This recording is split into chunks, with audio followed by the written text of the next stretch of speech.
देश की ताकत तीनों है, महान जवान, किसान और जनता महान। मंदिर दर्शन के बहाने वोट की साजिश। भीड़ से पिंपरी चिंचवड़ ले जाई गई महिलाएं, चुनाव आयोग की भूमिका पर सवाल। महाराष्ट्र के नगर निगम चुनावों के बीच भीड़ जिले से सामने आया यह मामला चुनावी प्रक्रिया की निष्पक्षता पर गंभीर सवाल खड़े कर रहा है।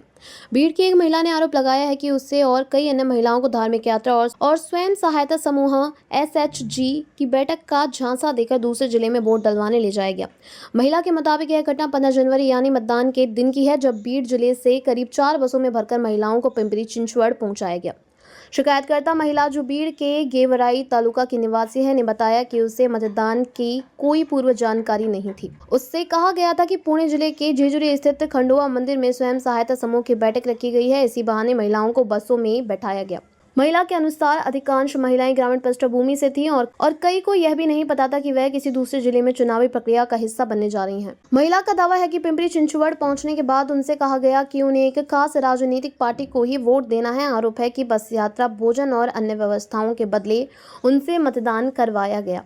पीड़िता का कहना है कि कुछ महिलाओं को पैसे देने का वादा भी किया गया था, लेकिन मतदान के बाद किसी को भी रकम नहीं मिली।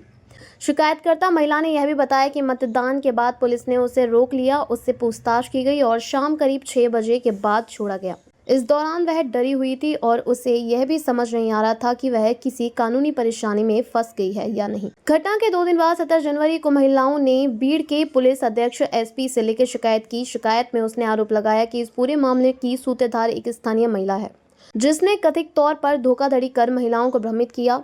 पीड़िता ने आरोपी महिला के खिलाफ धोखाधड़ी और चुनावी अनियमितता की धाराओं में FIR दर्ज करने की मांग की है।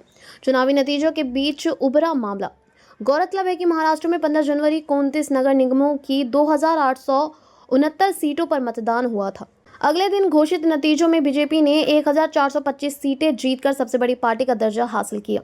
अन्य दलों का प्रदर्शन इस प्रकार रहा: शिवसेना शिंदे 399 सीटें, कांग्रेस 324 सीटें, NCP अजित पवार 167 सीटें, शिवसेना UBT 155 सीटें, NCP SP 36 सीटें, MNS 13 सीटें, BSP 6 सीटें, SEC में रजिस्टर्ड पार्टियां 129, गैर मान्यता प्राप्त पार्टियां 196, निर्दलीय 19 सीटें।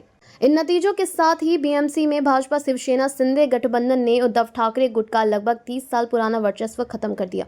भाजपा 79 सीटें जीतकर BMC में सबसे बड़ी पार्टी बनी।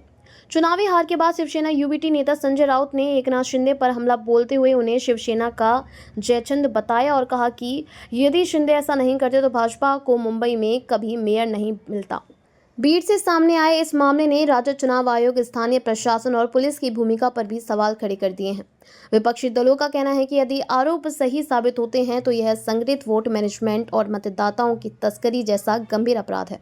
अब सबकी नजरें इस बात पर टिकी हैं कि पुलिस जांच किस दिशा में जाती है और क्या चुनाव आयोग इस मामले में स्वतंत्र जांच के आदेश देता है या नहीं। देखते रहिए changing future TV। Like, share और सब्सक्राइब करना ना भूलें। देश, दुनिया और भविष्य की सबसे बड़ी खबरों के लिए।